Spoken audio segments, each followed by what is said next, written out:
লাভ pyramid, like triangle, ত্রিভুজ আকৃতির। Husband ওয়াইফের ভালোবাসাটা ত্রিভুজ আকৃতির। The closer the couple comes to Allah, the closer they comes to each other. Husband wife যত বেশি আল্লাহর কাছে যাবে, তারা নিজেরাও নিজেদের তত কাছে যাবে। হাজব্যান্ড ওয়াইফ আল্লাহর সম্পর্ক থেকে যত দূরে সরে যাবে, তারা নিজেরাও নিজেদের থেকে তত দূরে সরে যাবে। ঠিক কিনা? ত্রিভুজ চিনেন আপনারা? হ্যাঁ, এই জিওয় কয়েকজন জিওয়, আপনারা ত্রিভুজ চিনেন না? চিনি। জিওয়, ঠিক আছে। ত্রিভুজের কয় কোণা?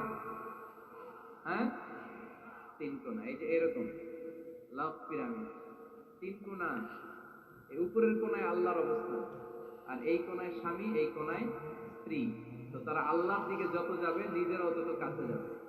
আর তারা আল্লাহর সম্পর্ক থেকে যত দূরে চলে যাবে, নিজেদের মধ্যে দূরত্ব বাড়তে থাকবে। ঠিক কিনা? পিরামিডটা বুঝতে পারছেন? ত্রিভুজ আকৃতির সম্পর্কটা লাভ পিরামিড এরকম 3 কোণা। উপরের কোণায় থাকে আল্লাহ, এদিকে স্বামী, এদিকে স্ত্রী। তারা যদি আল্লাহর কাছে উভয়ে যেতে চায়, উভয়ে কাছাকাছি আসতেছে না? কথা বলেন না কেন? আর আল্লাহর আনুগত্য ইবাদত থেকে দুইজন যদি দূরে সরে যায়, তাহলে দুজনের দূরত্ব বাড়িয়ে দেয় কে? এজন্য স্বামী হবে স্ত্রীর সহযোগী, সহকর্মী। নামাজের সময় একে অপরকে ডেকে দিবেন, মোবাইলে অ্যালার্ম দিয়ে রাখবেন।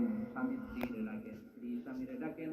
স্বামী স্ত্রীকে কোরআন তেলাওয়াত শোনাবেন, স্ত্রী স্বামীরে কোরআন তেলাওয়াত